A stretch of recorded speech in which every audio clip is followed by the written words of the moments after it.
مناظر اسلام وکیل احناف حضرت مولانا مفتی شاہد مسعود صاحب۔ السلام علیکم ورحمۃ اللہ۔ الحمد للہ وحدہ والصلاة والسلام علی من لا نبی بعدہ لا نبی بعدہ ولا معصوم بعدہ اما بعد فاعوذ باللہ من الشیطان الرجیم بسم اللہ الرحمن الرحیم وعلم آدم الأسماء كلها ثم عرضهم على الملائكة فقال أنبئوني بأسماء هؤلاء إن كنتم صادقين قال الله تبارك وتعالى اقرأ باسم ربك الذي خلق خلق الإنسان من علق اقرأ وربك الأكرم الذي علم بالقلم علم الإنسان ما لم يعلم قال الله تبارك وتعالى يريدون أن يطفئوا نور الله بأفواههم والله متم نوره قال النبي صلى الله تعالى عليه وسلم إنما بعثت معلما صدق الله وصدق رسوله النبي الكريم ونحن على ذلك لمن الشاهدين والشاكرين والحمد للہ رب العالمین۔ محبت کے ساتھ دروشی پڑھ لیجیے۔ اللہم صلی علی محمد وعلی آل محمد کما صلیت علی ابراہیم وعلی آل ابراہیم انک حمید مجید۔ اللہم بارک علی محمد وعلی آل محمد کما بارکت علی ابراہیم وعلی آل ابراہیم انک حمید مجید۔ قابل صد تعظیم و تکریم صدر محفل امیر تحریک خدام اہل السنت والجماعت حضرت مولانا قاضی ظہور الحسین اظہر اور دیگر اکابرین ملت، معزز علماء کرام اور محترم معزز بزرگوں، دوستوں، عزیز نوجوان ساتھیوں، سب سے پہلے میں اس نشست ثانیہ پر اپنے شیخ امیر تحریک خدام اہل السنت والجماعت، ان کے تمام رفقاء کو، بالخصوص اپنے برادر عزیز مفتی راغب حسین عمار صاحب کو اس پروقار تقریب کی مناسبت سے آج کے اس اقدام پر دل کی اتھا گہرائیوں سے مبارکباد پیش کرتا ہوں۔ مجھے اس وقت مدارس کے حوالے سے کچھ بات عرض کرنا ہے۔ دعا فرمائے اللہ جل شانہ مجھے حق سچ کہنے کی توفیق عطا فرمائے۔ مجھ سے قبل برادر مکرم و محترم حضرت مولانا علامہ عبد الجبار سلفی صاحب دامت برکاتہم نے جو خوبصورت جوڑ لگایا وہ بہرحال انہی کا حصہ ہے۔ اللہ جل شانہ ان نسبتوں کو قائم دائم رکھے اور ہمیں قدردانی کی توفیق عطا فرمائے۔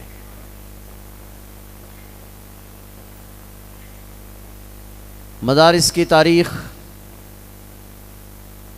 اتنی پرانی ہے جتنا دین اسلام پرانا ہے۔ مدرسہ اتنی طویل تاریخ رکھتا ہے جتنی طویل تاریخ اسلام رکھتا ہے۔ میں بہت مختصر کچھ گزارشات اس حوالے سے پیش کروں گا۔ 1400 سال کی تاریخ پر بات کرنا یہ میرے بس کی بات نہیں اور نہ وقت اس کا متحمل ہے۔ میں صرف بر صغیر کے کچھ مدارس کا ذکر اس عنوان سے کروں گا۔ ایک زمانہ تھا جب یہاں مدارس کا ایک جال تھا، اس بر صغیر میں خانقاہیں اور مدارس آباد تھے، اور بلا شبہ اس میں کوئی دو رائے نہیں کہ یہاں دین خانقاہوں کے واسطے سے آیا۔ پھر ایک زمانہ آیا کہ یہاں برطانوی سامراج کے ناپاک قدم آئے، اور انہوں نے جب اقتدار پر قبضہ کیا تو ہزاروں مساجد مدارس کو مسمار کیا، لاکھوں انسانوں کو قتل کیا، قرآن کریم کے نسخوں کو جلایا، اپنے خیال کے مطابق مدارس کا جو یہ سلسلہ تھا اس کو ہمیشہ کے لیے ختم کر۔ ہمارے اکابرین نے، جیسا کہ آپ سن رہے تھے، میں تکرار نہیں کروں گا، ایک مدرسے کا آغاز فرمایا۔ مدرسہ جو شروع ہوا اور بر صغیر میں مدارس کے حوالے سے ایک تحریک شروع ہوئی، تو یہاں مدرسہ چلانے کا یہ طریقہ تھا کہ ایک عالم دین کسی جگہ بیٹھ جاتے، کچھ دین پڑھنے پڑھانے والے وہاں جمع ہو جاتے، شام کو طلباء گھروں سے کھانا مانگ کر لے آتے، استاد بھی صبر و شکر کے ساتھ اس کو کھاتے اور طلباء بھی، اور اس طرح ان طلباء کرام نے قسمہ پرسی کے عالم میں ان مدارس کا آغاز کیا۔ پاکستان معرض وجود میں آ گیا۔ جب پاکستان بنا تو وہ ملک جو کلمہ لا الہ الا اللہ کی بنیاد پر معرض وجود میں آیا تھا، اور اگر تبا مبارک پر گرا نہ ہو تو جس ملک کی پہلی قرارداد لکھنے کے لیے بھی پاکستان کے پہلے گورنر جنرل قائد اعظم محمد علی جناح کو اس ملا کے سوا کوئی آدمی نہیں ملا تھا، اور دارالعلوم دیوبند سے ایک ملا، میں یہ لفظ جان بوجھ کر استعمال کر رہا ہوں، قرارداد مقاصد لکھنے کے لیے بھی دارالعلوم دیوبند سے ایک ملا کی ضرورت پیش آئی تھی، اور اس ملا کو آج دنیا مفتی اعظم پاکستان مفتی محمد شفیع صاحب رحمہ اللہ تعالی کے نام سے یاد کرتی ہے۔ اس ملا نے ہندوستان سے آ کر قرارداد مقاصد لکھی تھی۔ اس پاکستان کا پہلا پرچم بھی کراچی میں اور دوسرا پرچم ڈھاکہ میں، یہ پرچم لہرانے کی سعادت بھی ملا ہی کو ملی تھی، اور یہ تینوں ملا اسی دارالعلوم دیوبند کے طالب علم تھے جس کا ذکر آپ سن رہے تھے۔ میں تھوڑا نزدیک سے بات شروع کرنا چاہ رہا ہوں۔ پاکستان معرض وجود میں آ گیا۔ پاکستان جب معرض وجود میں آیا تو چاہیے تو یہ تھا کہ انگریز نے جن مدارس کو مسمار کیا تھا، ہم اس ملک میں ہماری حکومتیں ان مدارس کو پھر سے تعمیر کرتی، یہاں دینی تعلیم کے لیے مراکز قائم کیے جاتے، مگر میں کن الفاظ کے ساتھ افسوس کا اظہار کروں کہ ملک پاکستان کے بننے کے وقت سے لے کر آج تک 1 روپے کا بجٹ آپ کی پارلیمنٹ میں اس مدرسے کے لیے منظور نہیں ہوا. اس مدرسے اور مسجد کے لیے منظور نہیں ہوا. مگر یہاں کے لوگوں نے، اسلام کے چاہنے والوں نے اس تعلیم کے لیے جس کے لیے آپ کے بجٹ میں 1 روپیہ مختص نہیں کیا گیا تھا، آج 72 سال گزرنے کے بعد میں نے ایک تجزیہ پیش کرنا ہے. ایک تعلیم، ہم تعلیم کے حق میں ہیں، خواہ اس کا عنوان دنیاوی تعلیم ہو یا اس کا عنوان دینی تعلیم ہو، مگر جن فنون کی تعلیم کے لیے اس ملک میں تعلیم کے نام سے 40% بجٹ رکھا گیا تھا، اس کی 72 سال کی کارکردگی کیا ہے، اور جس مدرسے اور مسجد کے لیے 1 روپیہ بجٹ نہیں رکھا گیا تھا، اس کی کارکردگی کیا ہے. میں نے 72 سال کا رزلٹ آپ کے سامنے پیش کرنا ہے تاکہ بات سمجھ میں آ سکے کہ مدرسے کا کردار کیا ہے. آج یہ مدرسہ ہمیشہ اعتراضات کی زد میں رہتا ہے، اس لیے میں اس موضوع کو چھیڑ رہا ہوں. اس سے پہلے ایک بات صرف بطور تمہید عرض کرتا ہوں. آج یہ کہا جاتا ہے کہ یہ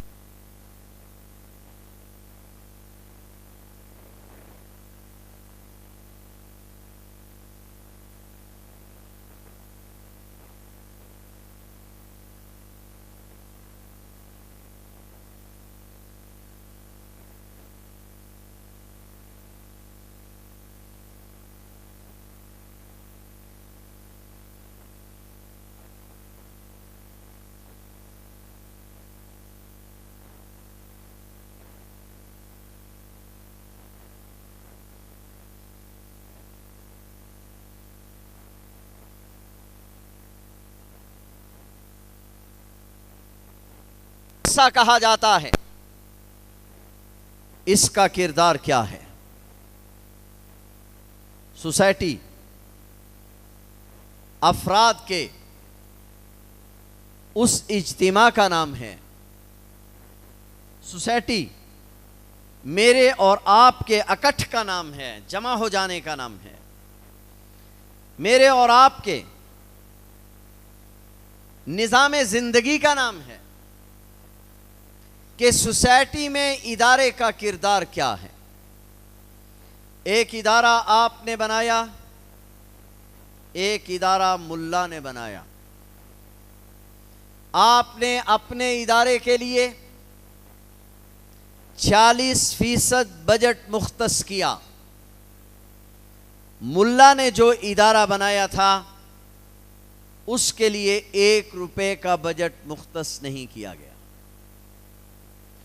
آپ کا مجھ پر سوال یہ ہے کہ یہ ادارہ سوسائٹی میں کیا کردار ادا کر رہا ہے؟ میں عرض کرنا چاہوں، آپ نے جو کالجز، یونیورسٹیز، جو ادارے بنائے ہیں، جب میں سوال کرتا ہوں کہ اس ادارے کی غرض کیا ہے، تو آپ کی جانب سے مجھے جواب ملتا ہے میں اپنا بچہ سکول میں، کالج میں، یونیورسٹی میں اس لیے بھیج رہا ہوں کہ بچے کا مستقبل اچھا ہو جائے. توجہ آپ کی چاہوں گا. آپ بچے کو سکول میں کس لیے پڑھا رہے ہیں کہ مستقبل، بولیں ذرا، یہی غرض ہے نا؟ میں اپنے بچے کو انگلش میڈیم ہو یا اردو میڈیم، سکول ہو، کالجز ہوں یا یونیورسٹیز، میں اپنے بچے کو تعلیمی ادارے میں اس لیے بھیجتا ہوں کہ میرے بچے کا مستقبل اچھا ہو جائے۔ اس کے سوا بھی آپ کی کوئی غرض ہے؟ جی بولیں ذرا۔ میری اور آپ کی منشا یہ ہے، میں اپنے بچے پر لاکھوں روپے اس کی تعلیم پر خرچ کرتا ہوں، اور میں یہ چاہتا ہوں کہ میرے بچے کا، میری بچی کا مستقبل اچھا ہو جائے۔ کون سا مستقبل؟ وہ مستقبل جو میرے بچے کے کالج سے، یونیورسٹی سے فارغ ہو جانے کے بعد، ڈاکٹر انجینئر بن جانے کے بعد سے لے کر اس کی موت تک کا جو وقت ہے، اس کو میں مستقبل کہہ رہا ہوں۔ میری غرض یہ ہے کہ میرے بچے کا یہ مستقبل، میری بچی کا مستقبل، جو اس کے LLB کر لینے کے بعد، ڈاکٹر بن جانے کے بعد، انجینئر بن جانے کے بعد وفات تک ہے، یہ مستقبل اچھا ہو جائے۔ تو جن اداروں میں یہ تعلیم دی جا رہی ہے، میں کہہ رہا ہوں یہ ادارے بہت کام کر رہے ہیں، کیونکہ یہ میرے بچوں کے مستقبل کو سنوار رہے ہیں۔ مگر یہ مستقبل ایسا ہے جس مستقبل کے 1 منٹ کی گارنٹی نہیں کہ فارغ ہونے کے بعد میرا بیٹا 1 منٹ زندہ رہے گا، 1 سال زندہ رہے گا، 1 صدی زندہ رہے گا۔ کوئی گارنٹی نہیں ہے کہ 1 منٹ بھی زندہ رہے گا، کسی کے پاس کوئی گارنٹی نہیں۔ میں اس مستقبل کے لیے، جس مستقبل کے 1 منٹ کا یقین نہیں ہے، جس ادارے میں تعلیم دی جا رہی ہے، اس مستقبل کے لیے تربیت دی جا رہی ہے، میں اس ادارے کے مستقبل، اس ادارے کی تعلیم کا، اس کے کردار کا اقرار کر رہا ہوں۔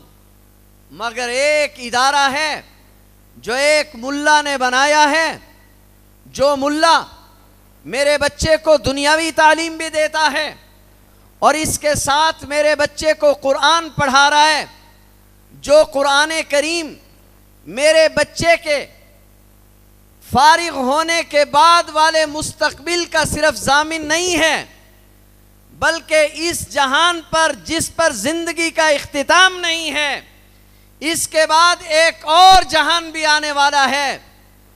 جو مدرسے کا ملا صرف اس جہان کے مستقبل کی بات نہیں کر رہا، اگلے جہان کے مستقبل کی بات بھی کر رہا ہے، میں اس کے بارے میں پوچھ رہا ہوں کہ سوسائٹی میں اس ادارے کا کردار کیا ہے؟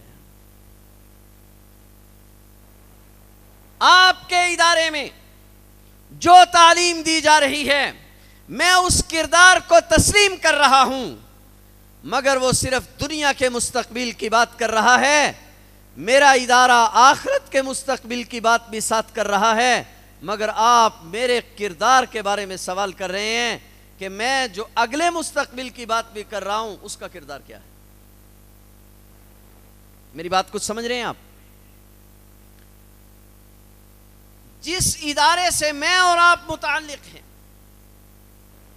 میرے کالج اور میرے یونیورسٹی، وہ بھی ہمارے ادارے ہیں، بات کو غلط نہیں کرنا، خلط ملط نہیں کرنا۔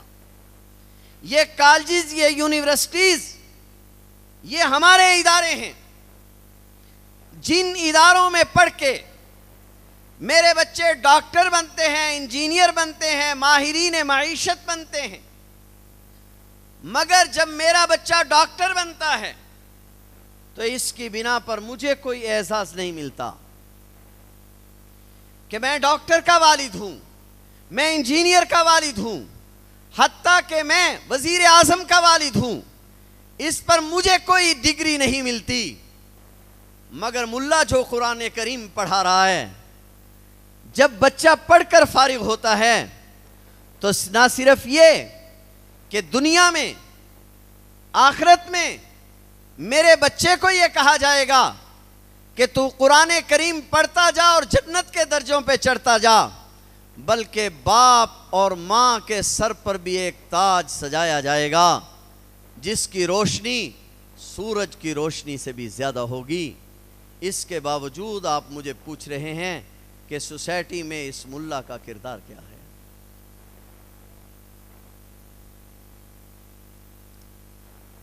تیسری بات، خدا نہ خواستہ میں نے ایک جرم کر لیا جس جرم کی بنیاد پر میرے لیے سزا طے ہو گئی۔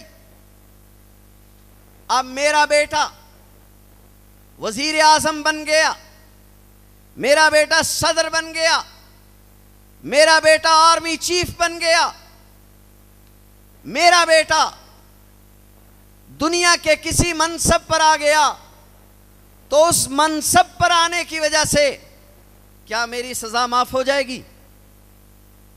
جی بولے نا ذرا، میری سزا معاف نہیں ہوگی۔ لیکن اس مدرسے میں جو تعلیم دی جا رہی ہے، جو بچہ قرآن کریم پڑھ رہا ہے، اگر خدا نہ خواستہ قیامت کے دن والدین پر کسی گناہ کی وجہ سے جہنم واجب ہو گئی تو بچے کے حفظ کی وجہ سے والدین کو بھی جہنم سے آزادی مل جائے گی۔ جو بچہ، جو استاد سارے دن بیٹھ کر میرے بچے کو وہ قرآن پڑھا رہا ہے، مجھ سے آپ پوچھ رہے ہیں کہ اس کا سوسائٹی میں کردار کیا ہے؟ میری بات کچھ سمجھ رہے ہیں آپ؟ میں عرض یہ کرنا چاہتا ہوں کہ جس طرح باقی ادارے میرے بچے کے مستقبل پر محنت کر رہے ہیں، انگلش میڈیم ہو، اردو میڈیم ہو، میرے بچے کے مستقبل کی بات کر رہے ہیں، اس طرح مدرسہ بھی میرے بچے کے مستقبل کی بات کر رہا ہے۔ جب میں آپ کے کام کا اعتراف کر رہا ہوں، آپ میری خدمات کا اعتراف کیوں نہیں کرتے ہیں؟ میں آپ کی خدمات کا اعتراف کر رہا ہوں، آپ میری خدمات کا اعتراف نہ کریں تو یہ زیادتی ہے یا نہیں ہے؟ اب آئیے اس تمہید کے بعد ہم اپنی بات کی طرف چلتے ہیں کہ مدرسے نے ہمیں کیا دیا ہے۔ میں بہت ذمہ داری سے عرض کر رہا ہوں، مدرسے کے لیے کوئی بجٹ مخصوص نہیں کیا گیا، کوئی بجٹ ہماری پارلیمنٹ میں متعین نہیں کیا گیا۔ لوگوں نے اپنی زکوٰۃ اور صدقات سے ان مدارس کو چلانا شروع کیا۔ آج 72 سال گزرنے کے بعد ہم کہاں پہنچے ہیں، اس کا ذرا جائزہ لیتے ہیں۔ تمام طبقات کے لوگ یہاں پر تشریف رکھتے ہیں، ہم ان کے ممنون ہیں، وہ ہمارے پروگرام میں تشریف لائے ہیں، مگر میں کچھ گزارشات اس حوالے سے کرنا چاہ رہا ہوں کہ مدرسے نے اس 72 سال میں ہم نے کیا کیا، ہمارا کردار کیا ہے۔ آپ نے ہمیں وہ بچے دیے جو انگلش میڈیم میں نہ چل سکے، ناراض نہیں ہونا۔ آپ نے ہمیں وہ بچے دیے جو نابینا تھے، آپ نے ہمیں وہ بچے دیے جو سکول میں کئی سال پڑھ کے پھر آگے نہ بڑھ سکے۔ ہمارے ملا نے اس چٹائی پر بیٹھ کر بغیر کسی دنیاوی غرض کے آپ کے بچے کو قرآن پڑھایا اور قرآن پڑھا کر اس کو مصلی کا امام بنا دیا۔ آج یہاں مدرسہ قائم ہو رہا ہے، بہت معذرت کے ساتھ آج یہاں مدرسہ بن رہا ہے۔ مجھ سے پہلے میرے مخدوم محترم علامہ عبدالجبار سلفی صاحب نے فرمایا آپ نے مدرسے کے ساتھ تعاون کرنا ہے۔ مدرسے سے ہم آپ کو مؤذن دیں گے، ہم آپ کو قرآن کریم پڑھانے والے دیں گے، ہم آپ کو حدیث پڑھانے والے دیں گے، ہم آپ کو تفسیر پڑھانے والے دیں گے۔ ہر مدرسے کے شروع میں یہی اعلان کیا جاتا ہے، اپنی ایمانداری سے بتلائیں۔ کسی مدرسے کے آغاز میں اعلان ہوتا ہے کہ ہم ڈاکٹر پیدا کریں گے، ہوتا ہے اعلان؟ ہم انجینئر پیدا کریں گے، اعلان ہوتا ہے؟ ہم نے نہیں اعلان کیا، اللہ کی قسم نہیں کیا کہ ہم انجینئر بنائیں گے، ہم نے اعلان نہیں کیا ہم ڈاکٹر بنائیں گے، ہم نے اعلان نہیں کیا ہم LLB سکھائیں گے۔ ہم نے اعلان کیا تھا، اعلان کر رہے ہیں کہ ہم آپ کے بچوں کو قرآن پڑھائیں گے۔ آپ اپنی ایمانداری سے بتلائیں، 72 سال کے عرصے میں کسی ایک جگہ کا نام لیں کہ وہاں پر آپ کے بچے کو قرآن کریم نہیں پڑھایا گیا ہے؟ کوئی جگہ؟ آپ اپنی ایمانداری سے بتلائیں، جو ذمہ داری ہم نے لی تھی، میں اس پر بات کروں گا کہ ہمیں ڈاکٹر بنانے چاہیے یا نہیں بنانے چاہیے، بات کروں گا، دلائل کی دنیا میں بات کروں گا۔ لیکن میں اس وقت جو بات کر رہا ہوں، میرے مدرسے نے ذمہ داری لی تھی مؤذن بنانے کی، میرے مدرسے نے ذمہ داری لی تھی قرآن پڑھانے کی، میرے مدرسے نے ذمہ داری لی تھی حدیث پڑھانے کی، میرے مدرسے نے ذمہ داری لی تھی فقہ پڑھانے کی۔ اپنی ایمانداری سے بتلائیں، آپ کو مؤذن مل رہا ہے یا نہیں مل رہا؟ آپ کو امام مل رہا ہے نہیں مل رہا؟ آپ کو خطیب مل رہا ہے نہیں مل رہا؟ آپ کو فتویٰ دینے والا مفتی مل رہا ہے یا نہیں مل رہا؟ آپ کو قرآن کریم پڑھانے والا مفسر مل رہا ہے یا نہیں مل رہا؟ آپ کو حدیث پڑھانے والا محدث مل رہا ہے یا نہیں مل رہا؟ ناراض ہونے کی بات نہیں ہے، آپ نے ذمہ داری لی تھی ڈاکٹر بنانے کی، انجینئر بنانے کی، ماہرین معیشت پیدا کرنے کی۔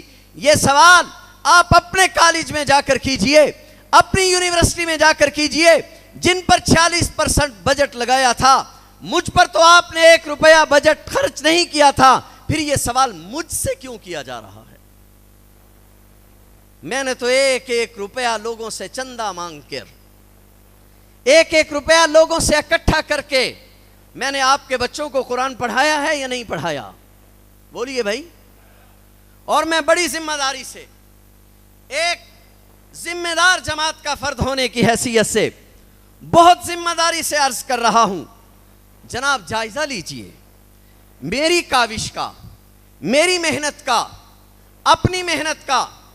2010 سے لے کر آج 2021 تک میرا مدرسہ پوری دنیا میں پہلے نمبر پر ہے۔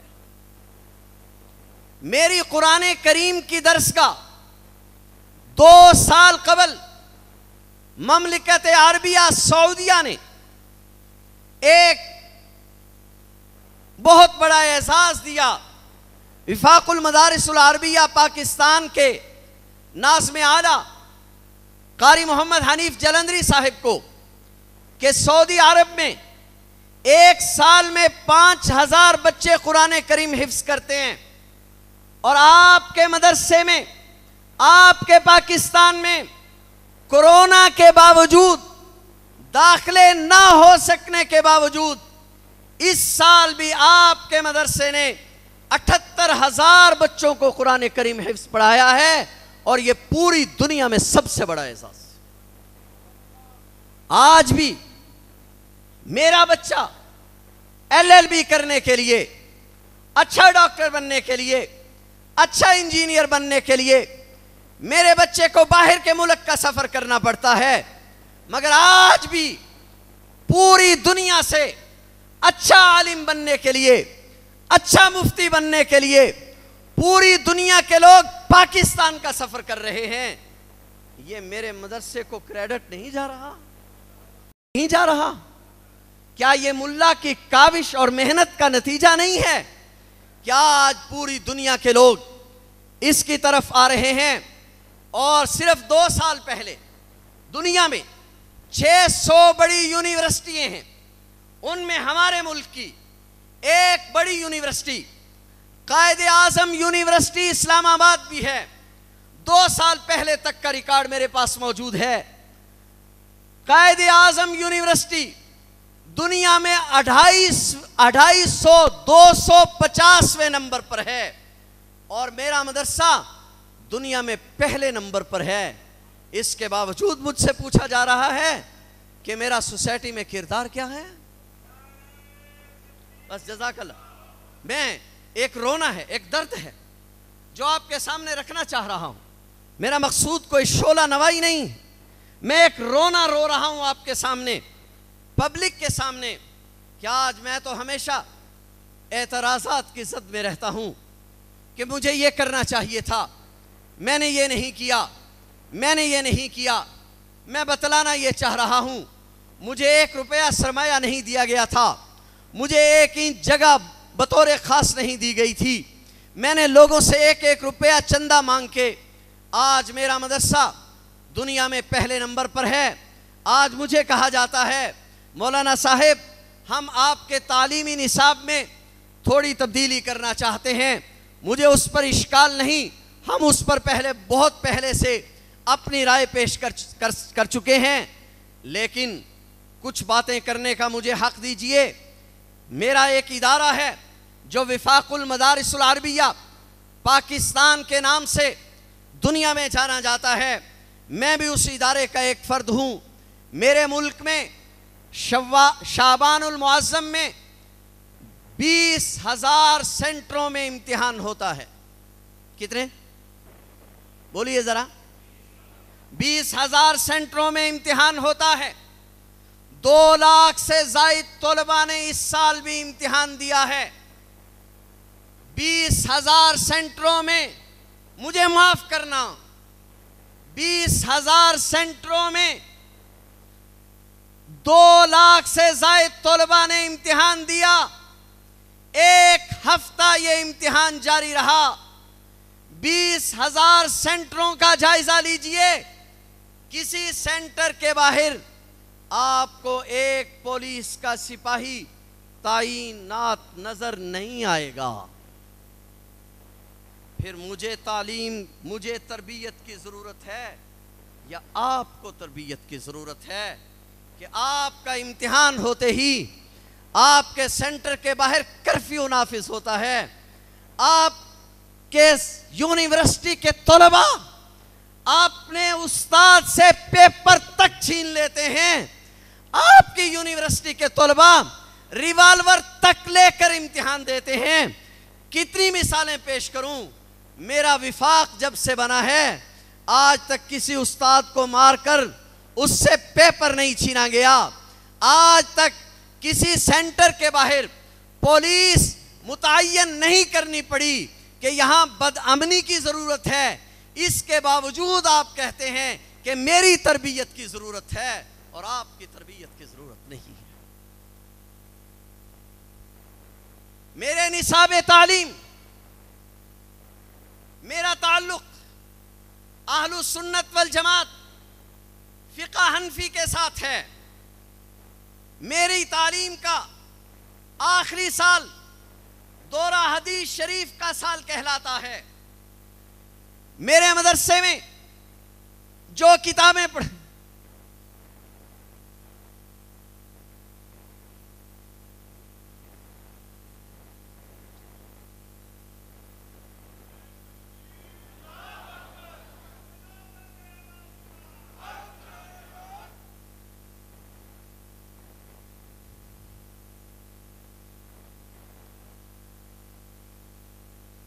میں کچھ اشکالات کی بات کر رہا ہوں۔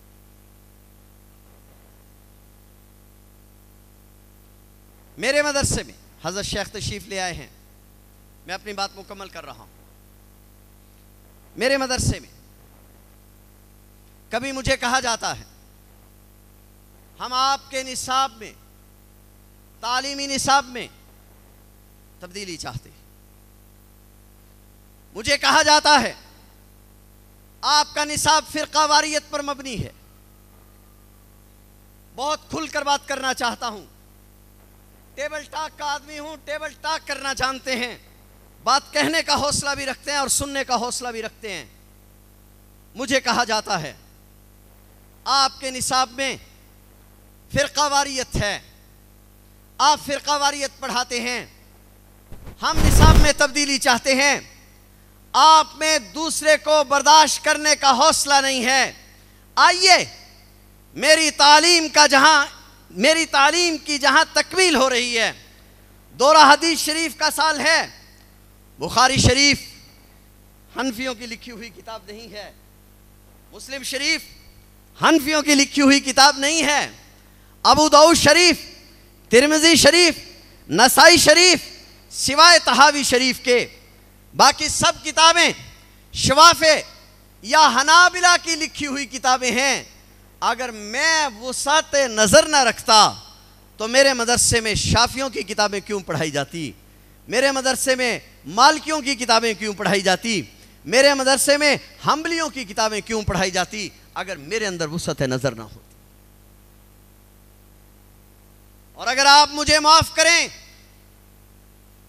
میں حقائق کی بات کرنے کا عادی ہوں۔ اس ملک کے دو بڑے ایشوز ہیں، فرقہ واریت اور قتل و غارت گری۔ فرقہ واریت میرے گھر سے نہیں آئی، فرقہ واریت کا آغاز کہیں اور سے ہوا ہے، اس دشمن کو تلاش کیجئے۔ اس ملک میں فرقہ واریت کا آغاز اس دن ہوا جس دن بانی پاکستان کا جنازہ تھا۔ پاکستان کے پہلے گورنر جنرل قائد اعظم محمد علی جناح کا جنازہ تھا۔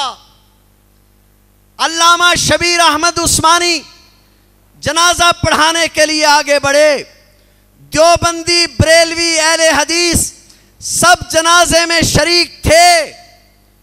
جنازے سے کون نکل کر چلا گیا تھا؟ جی آپ بول نہیں رہے۔ اداروں کے لوگ تشریف رکھتے ہوں گے، صحافی دوست تشریف رکھتے ہوں گے۔ پاکستان کے پہلے وزیر خارجہ جناب ظفر اللہ صاحب جنازے سے نکل کر چلے گئے، بانی پاکستان کا جنازہ نہیں پڑھا۔ شام کے وقت صحافیوں نے گھیرا اور کہا جناب آپ نے بانی پاکستان کا جنازہ نہیں پڑھا۔ کہا اگر بانی پاکستان مسلمان ہے اور یہ مسلمانوں کا ملک ہے تو مجھے مسلمان مملکت کا کافر وزیر خارجہ سمجھ لیا جائے، اور یا مجھے کافر مملکت کا مسلمان وزیر خارجہ سمجھ لیا جائے۔ یہاں فرقہ واریت ہم نے نہیں پھیلائی، معاف کرنا۔ فرقہ واریت کا آغاز کہیں اور سے ہوا ہے۔ یہاں دہشت گردی کا آغاز بھی ہم نے نہیں کیا۔ یہاں اس ملک میں سب سے پہلے سب سے بڑی دہشت گردی پاکستان کے پہلے وزیر اعظم جناب لیاقت علی خان کا قتل تھا۔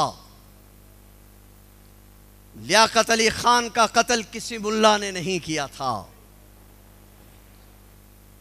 لیاقت علی خان کے پیچھے کوئی ملا نہیں تھا۔ معلوم ہوتا ہے یہاں دہشت گردی کے تانے بانے تلاش کرو، یہاں فرقہ واریت کے تانے بانے تلاش کرو، اور دونوں کا مرکز ایک ہی قادیانیت ہے۔ بات سمجھ رہے ہیں یا نہیں سمجھ رہے؟ جب اس ملک کی دہشت گردی کا مرکز بھی قادیانیت ہے اور فرقہ واریت کا مرکز بھی قادیانیت ہے، تو بھی کے لوگوں نے قادیانیت کے خلاف جو جہاد کا آغاز کیا ہے تو وہ اس ملک کے استحکام کی جنگ لڑ رہے ہیں، وہ فرقہ واریت کے خلاف جنگ لڑ رہے ہیں، وہ دہشت گردی کے خلاف جنگ لڑ رہے ہیں۔ میں عرض کر رہا تھا میرے نصاب میں کہتے ہیں کہ تبدیلی کی ضرورت ہے۔ ہم نے ہماری کمیٹی موجود ہے جو جائز تبدیلی ہے، انگلش ہے، معاشرتی علوم ہے، جن چیزوں کی ضرورت ہے ہمیں اس کا اعتراف ہے اور وہ ہمارے نصاب میں شامل ہے۔ لیکن ایک سوال پھر میرے ذہن میں اٹھتا ہے، کبھی آپ کہتے ہیں تیری تربیت کی ضرورت ہے اور ریوالور آپ کے گھر سے برآمد ہوتا ہے، کبھی آپ کہتے ہیں نصاب میں تبدیلی کی ضرورت ہے، فرقہ واریت آپ کے گھر سے برآمد ہوتی ہے۔ آپ مجھے کہتے ہیں آپ ماہرین معیشت پیدا نہیں کر رہے۔ ناراض نہ ہونا، غصے نہیں ہونا، آرام سے دلائل کے ساتھ میری بات کو سننا ہے۔ میں پھر قسم اٹھا کر کہتا ہوں، میں نے نہیں اعلان کیا تھا ہم وکیل بنائیں گے، ہم نے نہیں اعلان کیا تھا ہم جج بنائیں گے، ہم نے نہیں اعلان کیا تھا ہم ماہرین معیشت پیدا کریں گے۔ اعلان آپ نے کیا تھا، آپ کی یونیورسٹی وہ رزلٹ نہیں دے سکی، تو اپنا گناہ مجھ پر کیوں ڈال رہے ہو؟ اپنا گناہ مجھ پر کیوں ڈال رہے ہو؟ اپنی خطا کا ذمہ دار مجھے کیوں ٹھہرا رہے ہو؟ میں نے جو ذمہ داری لی تھی، میرے مدرسے والوں نے اللہ تعالیٰ کے فضل و احسان سے اس ذمہ داری کو پورا کیا ہے یا نہیں کیا؟ بولو نا بھائی، ذمہ داری نبھائی ہے یا نہیں نبھائی؟ ہم نے جو ذمہ داری نبھائی تھی، جس ذمہ داری کا وعدہ کیا تھا اللہ تعالیٰ کے فضل و احسان سے، ہم نے وہ نبھائی۔ کہتے نہیں تھوڑی سی ہم چاہتے ہیں تمہارے ساتھ تعاون کریں، ہم بھی اس کو قبول کریں، ایکسیپٹ کریں۔ کہتے ہیں ہم تمہارے ساتھ تعاون کرنا چاہتے ہیں۔ مدارس کی وجہ سے طلبہ جاہل ہیں، طلبہ تعلیم نہیں حاصل کر پا رہے۔ ہم کہتے ہیں اب تم مدارس میں تھوڑی ہماری تعلیم کو بھی جاری رکھو، تاکہ اس ملک کا کوئی شخص ناخواندہ نہ رہے۔ میں آپ کی بات سے اتفاق لیکن ایک گزارش کر لوں، صبح چلتے ہیں، سکول ڈے ہے، صبح چلتے ہیں، باہر کھڑے ہوتے ہیں، بی کی اس بستی سے لے کر کراچی تک، خیبر تک کراچی، سکول جہاں جہاں کھلے ہیں، ایک ایک بستی ایک ایک شہر میں جاتے ہیں، جا کر دیکھتے ہیں مدرسے میں جانے والے طلباء کی تعداد کتنی ہے، سکول کالجز یونیورسٹی میں جانے والوں کی تعداد کتنی ہے۔ شام کو آپ اس رزلٹ پر پہنچیں گے کہ مدرسے میں جانے والوں کی تعداد 2% ہے، سکول کالجز یونیورسٹی میں جانے والوں کی تعداد 98% ہے۔ آپ اتفاق کرتے ہیں؟ ایسا ہوتا ہے یا نہیں ہوتا؟ لیکن ناخواندہ کی تعداد 26% ہے۔ کیا میں پوچھ سکتا ہوں یہ 26% 98% کے اندر سے نکلے ہیں یا 2% کے اندر سے نکل آئے؟ نہیں سمجھ رہا۔ ناخواندہ رہنے والوں کی تعداد محدود اس کے مطابق 26% ہے، تو یہ 26% 2% کے اندر سے نکل آئے یا 98% کے اندر سے نکلے ہیں؟ اگر یقیناً یہ 98% کے اندر سے نکلے ہیں تو پھر صرف مجھے اپنے نصاب تعلیم پر غور کرنے کی ضرورت ہے، مجھے اپنے نظام تعلیم پر غور کرنے کی ضرورت ہے، یا آپ کو بھی ضرورت ہے؟ تھوڑا سا اور آگے چلتے ہیں۔ جو بچے ناخواندہ ہیں، پڑھ نہیں سکے، پرائمری سے آگے نہیں جا سکے، مڈل سے آگے نہیں جا سکے، میٹرک سے آگے نہیں جا سکے، F S C B S C M S C نہیں کر سکے، گریجویشن نہیں کر سکے، چلتے ہیں، جا کر پوچھتے ہیں، معلومات لیتے ہیں۔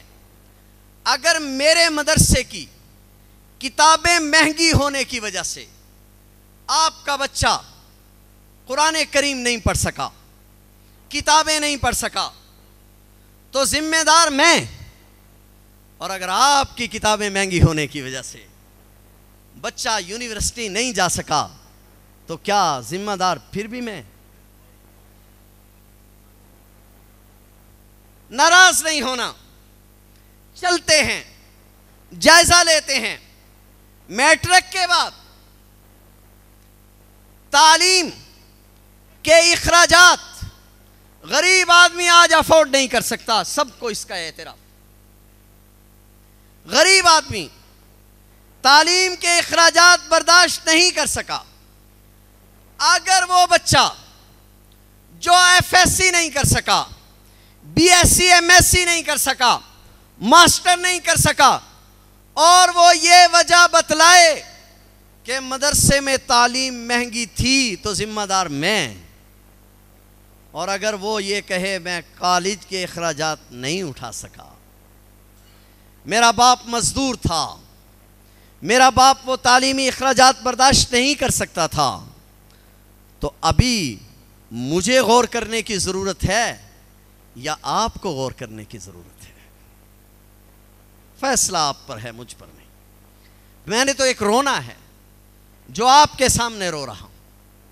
عرض صرف اتنا مقصود ہے کہ دیکھیے مدارس نے الحمدللہ اس 72 سال کے عرصے میں، آپ بتلائیں آپ نے کس وقت ہمیں کہا کہ ماہرین معیشت دو؟ ہم نے انکار کیا۔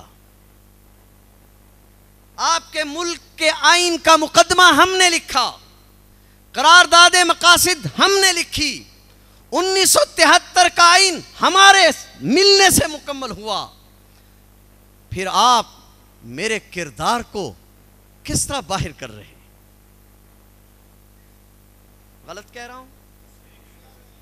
اگر میرے اکابرین پاکستان کے بنانے میں شریک نہیں تھے، صرف ایک نظر نہ دیکھو، دوسری نظر بھی دیکھو، اگر میرے اکابرین پاکستان کے بنانے میں شریک نہیں تھے تو قائد اعظم محمد علی جناح نے ان سے پاکستان کا پرچم کیوں لہروایا تھا؟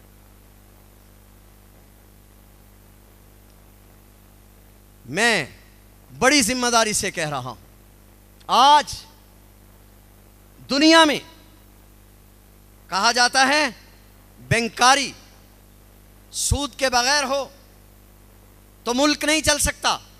میں ایک مثال صرف پیش کرتا ہوں، پوری دنیا میں اگر اس سودی نظام کے مقابلے میں بینکاری کا کوئی نظام متعارف کرایا ہے تو کیا وہ پاکستان کے ملا نے متعارف نہیں کرایا؟ آج بھی دنیا کے 32 ممالک میں بینکاری کا وہ نظام رائج ہے۔ جب آپ نے ماہرین معیشت مانگے، الحمدللہ ہمارے پاس موجود ہیں۔ جب آپ نے ماہرین قوانین مانگے، الحمدللہ وہ بھی ہمارے پاس موجود ہیں۔ کون سی ضرورت تھی جس کو اس مدرسے نے پورا نہیں کیا؟ ایسا ہے یا نہیں ہے؟ بولیے بھائی۔ ان ساری باتوں کے باوجود آپ یہ کہتے ہیں کہ اصل میں اور مسئلہ نہیں ہے، ہم یہ چاہتے ہیں کہ یہ بیچارے مولوی، اس کی تنخواہ کوئی نہیں، تھوڑی تھوڑی تنخواہ 10-15 ہزار پہ گزارا کرتا ہے، ہم کہتے ہیں ان کو ملازم بھرتی کرایا جائے، ان کو ملازمت ملے، اس لیے ہم چاہتے ہیں کہ تعلیمی نصاب میں تھوڑی تبدیلی ہو۔ معاف کرنا، مجھے معاف کرنا اگر آپ نے اپنی یونیورسٹیوں سے فارغ ہونے والوں کو نوکریاں دے دی ہیں، ناراض نہ ہونا۔ کتنے لوگ ماسٹر کی ڈگریاں لے کر آپ کے ایم پی اے، میرے ایم این اے کے گھر کے چکر لگا رہے ہیں، اس بیچارے کے پاس نوکری نہیں ہے۔ آپ اپنے بچوں کو نوکری نہیں دے پا رہے، آپ میرے بچے کو کیسے نوکری دیں گے؟ آپ نے تو 1 کروڑ نوکری کا وعدہ کیا ہوا ہے۔ میں سوچ رہا تھا آپ 1 کروڑ دے دیں، پھر شاید ہمارا نمبر آ جائے، لیکن کیا خیال ہے؟ میرا مسئلہ نوکری نہیں ہے، مجھے معاف کر دیں، میرا مسئلہ کچھ اور ہے۔ مفکر پاکستان ڈاکٹر علامہ اقبال کو جانتے ہیں؟ جی بولیں ذرا، میں صرف وہی باتیں کر رہا ہوں جو آن دی ریکارڈ ہیں، آف دی ریکارڈ۔ مفکر پاکستان ڈاکٹر علامہ اقبال کو جانتے ہیں؟ ڈاکٹر علامہ اقبال نے علامہ انور شاہ کشمیری کا نام بھی آپ نے سنا ہے؟ علامہ انور شاہ کشمیری کو خط لکھا، آپ یہاں تشریف لائے لاہور میں، ایک ہفتہ تک مختلف کالجز میں آپ کے بیانات ہوئے۔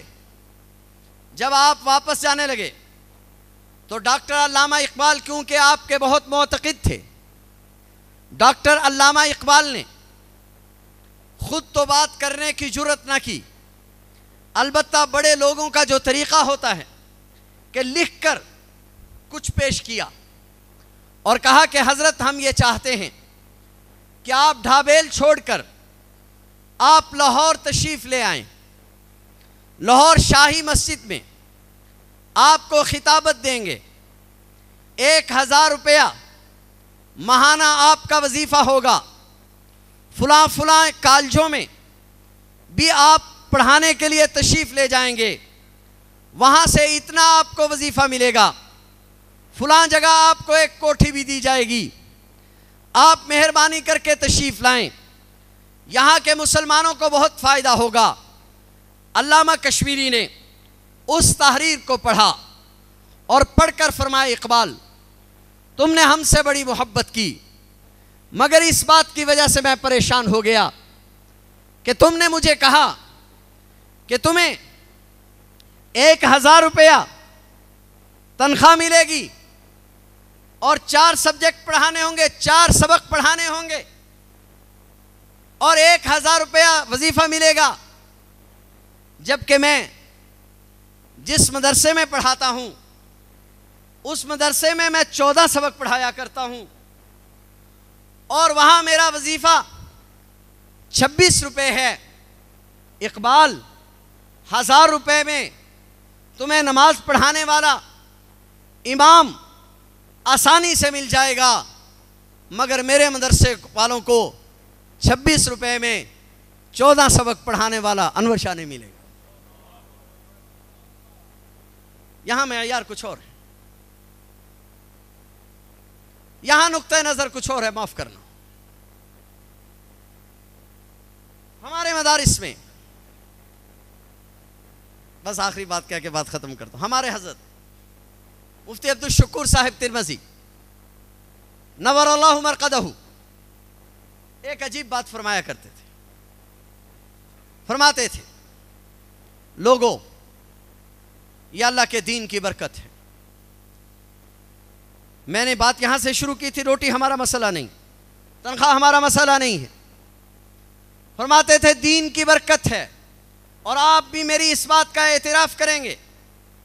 آپ اپنی ایمانداری سے بتلائیں، آپ میں 50 سال 60 سال 70 سال 80 سال کی عمر کے لوگ نظر آ رہے ہیں، آپ نے آج تک سنا ہے کوئی مولوی بھوکا مرا ہے؟ سنا ہے؟ مسجد میں بیٹھے جھوٹ نہیں بولنا، سنا ہے کوئی؟ آپ نے یہ تو سنا ہوگا کوئی مولوی کھاتا مر گیا ہے، اللہ کی قسم یہ آپ نے نہیں سنا ہوگا کہ مولوی بھوکا مر گیا، سنا ہے کبھی؟ ہمارے حضرت ایک عجیب جملہ فرماتے تھے اللہ کی قسم یہاں تو آذان کے الفاظ جو سیکھ لیتا ہے وہ بھی بھوکا نہیں مرتا، تم کہتے ہو قرآن پڑھنے والا بھوکا مر گیا۔ چودھری صاحب، ملک صاحب، آپ کے دروازے پر جو کتا بیٹھا ہے، جو آپ کے گھر کی رکھوالی کر رہا ہے، آپ کی غیرت گوارا نہیں کرتی کہ وہ کتا بھوکا مر جائے اور ایک شخص اشرف المخلوقات ہو اور اس کے در پہ بیٹھ کے اس کا قرآن پڑھے اور بھوکا مر جائے؟ یہ کیسے ہو سکتا ہے؟ سمجھ آ رہی ہے بات یا نہیں سمجھ میں آ رہی؟ لہٰذا یہاں بھوکے مرنے کے کوئی چانسز نہیں ہیں، اس لیے ہمیں فاقے کا خوف مت دلاؤ۔ ہمارے ساتھ بات کرنی ہے تو دلائل کی بنیاد پر کرو۔ 70 سال کے اندر تم نے اس مدرسے کو کچھ نہیں دیا، مدرسے نے ہمیشہ ملک کا دفاع کیا ہے، ملک کی سرحدات کا دفاع کیا ہے، ملک کی اخلاقی اور ملک کی اعتقادی سرحدات کا تحفظ کیا ہے، اور آئندہ بھی کرے گا۔ میں آپ حضرات سے کیا توقع رکھوں کہ آپ اپنے بچوں کو دین پڑھائیں گے؟ جی آپ اپنے بچوں کو قرآن کریم پڑھائیں گے؟ جی آپ اپنے بچوں کو قرآن کریم پڑھائیں گے؟ ہم انشاءاللہ العزیز اپنے بچوں کو قرآن کریم پڑھاتے رہیں گے، ہمارے بچے قرآن کریم پڑھتے رہیں گے۔ اور ایک بات بڑی ذمہ داری کے ساتھ اداروں کے لوگ بھی بیٹھے ہوں گے، بہت ذمہ داری کے ساتھ کر رہا ہوں، ادارے والوں کو مخاطب ہو کر کر رہا ہوں، جانے دیجئے اس بات کو، جانے دیجئے اس بات کو کہ ہم مدارس میں دنیاوی تعلیم لانا چاہتے ہیں۔ اللہ کی قسم، جس دن ان مدرسے والوں نے یہ تعلیم بھی ساتھ شروع کر دی، تمہارے کالج اور یونیورسٹیوں کو راستہ نہیں ملے گا۔ میں بہت ذمہ داری سے بات کر رہا ہوں۔ ریکارڈ اٹھائیے جناب آپ اپنا گزشتہ سال کا، صرف کراچی شہر کا ریکارڈ اٹھائیے، آپ کی کتنی یونیورسٹیوں میں ہمارے مدارس کے طلبہ نے ٹاپ کیا ہے۔ رہنے دیجئے اس بات کو، اللہ کے فضل و کرم سے یہ بوریا نشین، یہ فقیر لوگ جب اس بات پر تل جائیں گے تو انشاءاللہ العزیز آپ کو اسی ادارے سے قانون کے ماہرین بھی ملیں گے، ماہرین معیشت بھی ملیں گے، ڈاکٹر اور انجینئر بھی ملیں گے، مگر آپ کا 40% کہاں جائے گا، یہ فیصلہ آپ نے کرنا ہے۔